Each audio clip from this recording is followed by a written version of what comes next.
Hello IGNOU students, welcome back to my channel mastering education today. आज के video में हम लोग BSOC 131 that is introduction to sociology, इसका एग्ज़ाम आप लोगों का 23rd को है, मे बी 23rd और मे बी 24th। हम उसके इम्पॉर्टेंट क्वेश्चंस देखने वाले हैं। स्टार्ट करते हैं बिना किसी टाइम वेस्ट करे क्वेश्चन नंबर 1 से। ये सारे ऐसे क्वेश्चंस हैं जो आपको एग्जाम के लिए करके जाने मैंडेटरी है। अगर आप ये क्वेश्चंस कर लोगे तो आप इजीली एक अच्छा स्कोर कर पाओगे। ऑलराइट, स्टार्ट करते हैं फर्स्ट क्वेश्चन से। Discuss the emergence of sociology as a social science discipline. Basically sociology का एंट्रेंस कैसे हुआ था सोशल साइंस के डिसिप्लिन में। ठीक है, देखो सोशियोलॉजी क्या है और ये कब आई, पहले उससे स्टार्ट करते हैं। सोशियोलॉजी एक सोशल साइंस है जो बेसिकली सोसाइटी, सोशल रिलेशनशिप और ह्यूमन कैसे बिहेव करते हैं सोसाइटी में उसको स्टडी करती है। ओके, लेकिन सोशियोलॉजी हमेशा से कभी नहीं एग्जिस्ट करती थी।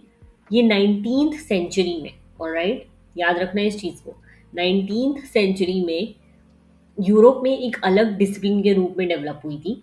उस समय यूरोप में बहुत बड़े बड़े सोशल चेंजेस हो रहे थे, जैसे कि आप देख सकते हो इंडस्ट्रियल रेवोल्यूशन आ रहा था, फ्रेंच रेवोल्यूशन, एनलाइटनमेंट, सब उस टाइम पे हो रहा था। तभी उसी टाइम पर जो है सोसाइटी बहुत तेजी से बदल रही थी और इस डिसिप्लिन का तब इंट्रोडक्शन हुआ था। ठीक है, हिस्टोरिकल बैकग्राउंड देखें अगर हम इसका, तो सोशियोलॉजी आने से पहले लोग सोसाइटी को मेनली जो है रिलीजन, फिलॉसफी और मॉरल टीचिंग के थ्रू समझते थे।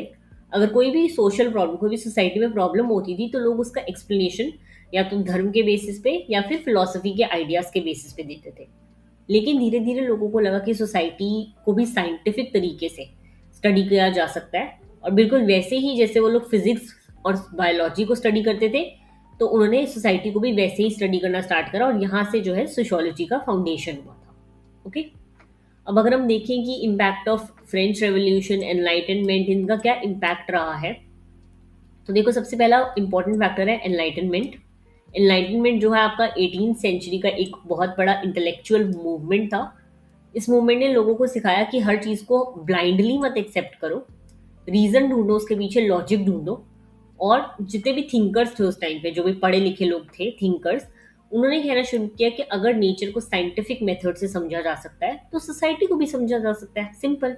और ये आइडिया जो है सोशियोलॉजी के डेवलपमेंट के लिए बहुत इंपॉर्टेंट था। ठीक है, एग्जाम में एक पॉइंट याद रखना कि एनलाइटनमेंट ने रैशनैलिटी और साइंटिफिक थिंकिंग को प्रमोट करा था।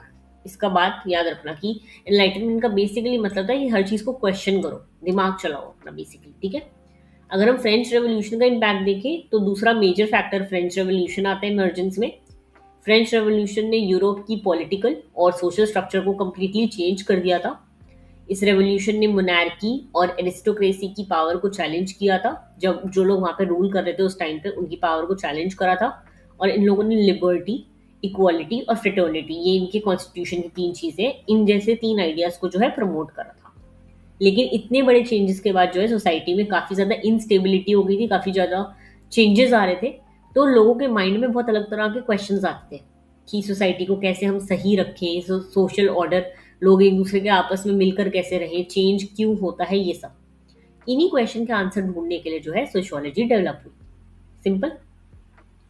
इंडस्ट्रियल रेवोल्यूशन का बहुत बड़ा इम्पैक्ट रहा। देखो, फैक्ट्रीज, मशीन्स, ये सब आने लग गई, लोग विलेजेस को छोड़कर सिटीज में शिफ्ट होने लग गए, और इस प्रोसेस को हम लोग अर्बनाइजेशन कहते हैं। इंडस्ट्रियल रेवोल्यूशन के बाद ना बहुत प्रॉब्लम्स आने लग गई थी, जैसे कि पॉवर्टी, पुअर लोग हो गए थे, ओवर क्राउडिंग क्योंकि सारे सिटीज में आ रहे थे, जॉब्स खत्म हो गई थी क्योंकि मशीनरी आ गई तो लोगों के लेबर वर्क खत्म हो गए थे, और क्लास कॉन्फ्लिक्ट, बहुत ज़्यादा अपर क्लास मिडिल क्लास होने लग गया था। तो एक तरफ तो फैक्ट्री ओनर्स थे और दूसरी तरफ वर्कर्स थे। तो सोसाइटी में जो है इनइक्वालिटी, अमीर गरीब का जो है गैप बढ़ता जा रहा था। तो इन सोशल प्रॉब्लम्स को साइंटिफिकली स्टडी करने के लिए सोशियोलॉजी की बहुत ज़्यादा नीड महसूस होने लगी थी। अब मेजर थिंकर्स जो आ जाते हैं, देखो मेजर थिंकर्स पे अलग से भी क्वेश्चन आ सकता है, लेकिन ये बहुत इंपॉर्टेंट है। ठीक है, अगर आप सोशियोलॉजी अभी ऐसे ही कर रहे हो, पढ़ने के लिए पढ़ रहे हो, जो भी आपका जो भी पर्पस है, ये सारे थिंकर्स ऐसे हैं जो आपको हर बार पूछ रहेंगे, हर हर ईयर में, हर मास्टर्स करने जाओगे, कहीं पे भी सोशियोलॉजी करने जाओगे, ये मेजर है। ठीक है, तो इनको अच्छे से समझते हैं। देखो सबसे पहले आ जाते हैं ऑगस्ट कॉम्ट। ठीक है, ऑगस्ट कॉम्ट जो है वो फादर ऑफ सोशियोलॉजी कहा जाते हैं। उन्होंने ही पहली बार जो है सोशियोलॉजी टर्म उन्होंने ही यूज करा था फर्स्ट टाइम भी। ठीक है, कॉम्ट का मानना था कि सोसाइटी को हम साइंटिफिक मेथड से स्टडी करेंगे, और उन्होंने जो है पॉजिटिविज्म का कॉन्सेप्ट दिया था, जिसमें वो लोग क्या करते थे, ऑब्जर्वेशन और साइंटिफिक यानी कि हर चीज का प्रूफ ढूंढते थे, चीजों को देखते थे, समझते थे, और तब है जवाब देते थे। ठीक है, तो एक चीज याद रखना, ऑगस्ट कॉम्ट जो है वो फादर ऑफ सोशियोलॉजी है, और इन्होंने पॉजिटिविज्म का कॉन्सेप्ट दिया है। फिर आते हैं मेरे फेवरेट कार्ल मार्क्स, मुझे बहुत पसंद है ये। कार्ल मार्क्स ने जो है सोसाइटी को इकोनॉमिक पर्सपेक्टिव से समझाया था। कार्ल मार्क्स की बात जब भी होगी ना, पैसों की बात होगी, फाइनेंस की बात होगी, ठीक है। इन्होंने ना एक तो बताया था कि जैसे कैसे क्लास कॉन्फ्लिक्ट कैसे होता है, अमीर जो है गरीब को ओवर पावर करता है, उससे काम निकलवाता है, अपना प्रॉफिट कमाता है और उसको बस एक बेसिक मिनिमम वेज दे देता है। और इनके अकॉर्डिंग सोसाइटी में हमेशा जो है पावरफुल और लेस पावरफुल ग्रुप के बीच में स्ट्रगल होती रहेगी। अमीर के पास रिसोर्सेज बढ़ते रहेंगे, गरीब जो है काम करता रहेगा बेसिक लाइफ, बेसिक सर्वाइवल के लिए। तो कैपिटलिज्म जो है, कैपिटलिज्म का कॉन्सेप्ट उन्होंने दिया था, यानी कि एक इंसान ऐसा है जो फैक्ट्री देखो चला रहा है, जिसके पास रिसोर्सेज है, पैसा है, सब है, और जो उसके वहां पे काम कर रहे हैं वर्कर्स, उनको बेसिक मिनिमम दे देता है। तो कैपिटलिज्म मतलब वो तो अपना प्रॉफिट कमाता है और दूसरों को जो है उतना नहीं देता, मतलब दूसरे गरीब होते जा रहे हैं, वो अमीर होता जा रहा है, सिंपल। ठीक है, तो कैपिटलिज्म जो है इनइक्वालिटी क्रिएट करता है, और इसी स्ट्रगल से जो है सोशल चेंज आता है। तो बेसिकली जो उसने बातें कही थी ना, वो अभी भी हम देख सकते हैं हमारे सामने होती हुई। बड़ी बड़ी कॉर्पोरेट्स हैं, बड़ी बड़ी कंपनीज हैं, इतना पैसा कमाती हैं, बट आपके जितने भी वर्कर्स हैं, कॉर्पोरेट वर्कर को उनको एक बेसिक मिनिमम वेज दे देती है। ऑलराइट, तो ये बात याद रखेंगे। फिर आते हैं amyl Durkheim, very important. Durkheim ने सोशियोलॉजी को एक इंडिपेंडेंट एकेडमिक सब्जेक्ट बनाने में बहुत बड़ा रोल प्ले किया था। इनके जो है बेसिक सोशल फैक्ट्स का कॉन्सेप्ट दिया था इन्होंने। देखो, सोशल फैक्ट्स का मतलब सोसाइटी के वो फोर्सेस होते हैं जो इंडिविजुअल के बिहेवियर को इन्फ्लुएंस करते हैं। सोशल फैक्टर मतलब ऐसी चीजें लगा लो जो हम फॉलो करते ही करते हैं, हम कभी उनको क्वेश्चन नहीं करते, बस हमारे घर में चल रहा है तो हम जी कर रहे हैं, ऐसा वाली चीजें। जैसे कि बड़े आएंगे तो उनको नमस्ते करो, उनके पैर छुओ, और बेसिक चीजें, मतलब किसने बोला है कि बड़ों की रिस्पेक्ट करनी है, या फिर किसने बोला है कि बड़ों के पैर छूने हैं, या फिर किसने बोला है कि हम लोग कपड़े पहन के ही जाएंगे, या फिर किसने बोला है कि लड़कियां हैं तो उन्हें बन ठन के रहना चाहिए। ये सब सोशल फैक्ट्स हैं जिनको हम क्वेश्चन नहीं करते, पर इस सोसाइटी में हो रहे होते हैं। ठीक है, डरकाइम का फोकस जो है सोशल ऑर्डर और सोशल सॉलिडारिटी पे था। सोशल ऑर्डर मतलब कैसे चीजें मेंटेन होती हैं सोशल फैक्ट्स के थ्रू, और सोशल सॉलिडारिटी कैसे लोग जो है सोसाइटी मिलजुल के रहती है। ठीक है, तो ये बात याद रखना। फिर आते हैं मैक्स वेबर। मैक्स वेबर ने सोशियोलॉजी में इंटरप्रिटेटिव अप्रोच इंट्रोड्यूस की थी। उनका जो कॉन्सेप्ट है वो वर्स्टिहन का है। ठीक है, देखो, वर्स्टिहन का मतलब है किसी पर्सन के एक्शन के पीछे का मीनिंग समझना, ये इंसान ऐसा क्यों कर रहा है। ठीक है, वेबर कहते थे कि सिर्फ बिहेवियर देखना काफी नहीं है, उसके पीछे इंटेंशन समझो कि ऐसा एक इंसान क्यों कर रहा है। ऑलराइट, इंटरप्रेट करना, चीजें समझना। फिर आता है आपका सोशियोलॉजी एंड मॉडर्निटी। सोशियोलॉजी का डेवलपमेंट मॉडर्न सोसाइटी के राइज के साथ हुआ, जैसे जैसे अर्बनाइजेशन हुआ, इंडस्ट्रियलाइजेशन हुआ, सेक्युलराइजेशन हुआ, वैसे वैसे जो है सोसाइटी में चेंजेस आते रहे, और हमें सोशियोलॉजी का नीड पड़ता रहा उन चेंजेस को समझने के लिए। ऑलराइट, ईजी है, आप थोड़ा बहुत, जिसने सोशियोलॉजी बिल्कुल नहीं पढ़ी है, कभी भी स्कूल में नहीं पढ़ी, उनके लिए थोड़ा सा डिफिकल्ट है, बट आप लोग ये पीडीएफ परचेज कर सकते हो मेरे से बहुत ही बेसिक मिनिमम अमाउंट के लिए। आप नीचे दिए गए इंस्टाग्राम लिंक पे मेरे को डीएम करो, ये पीडीएफ परचेज करो, 2-3 बार क्वेश्चंस पढ़ोगे, इजीली हो जाएंगे, कोई इतना डिफिकल्ट नहीं है। ऑलराइट, मूव करते हैं हम लोग नेक्स्ट क्वेश्चन पे, that is question number 2। Alright, question number 2 आपसे कह रहा है discuss the similarities and differences between sociology and social anthropology. देखो, ये दो अलग डिसिप्लिन है, दो अलग सब्जेक्ट है, तो हमें ये बताने की कैसे ये सेम है, कैसे ये अलग है। सिंपल, ठीक है। सबसे पहले बेसिक बात समझिए, दोनों सब्जेक्ट्स जो हैं ये ह्यूमन सोसाइटी को स्टडी करते हैं। ठीक है, दोनों का इंटरेस्ट जो है ये समझने में होता है कि लोग कैसे रहते हैं, कैसे इंटरैक्ट करते हैं एक दूसरे के साथ, और सोसाइटी कैसे फंक्शन होती है।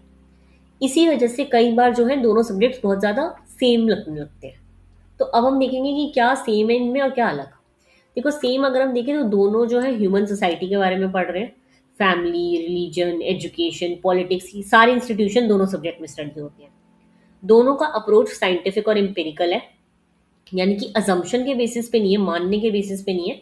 रिसर्चर्स ऑब्जर्वेशन देखते हैं, इंटरव्यू करते हैं, जाके चीज़ें समझते हैं, डाटा कलेक्ट करते हैं, दोनों में साइंटिफिक अप्रोच होता है। होलिस्टिक अंडरस्टैंडिंग ऑफ सोसाइटी, देखो, दोनों सोसाइटी को एक कंप्लीट सिस्टम के रूप में देखते हैं।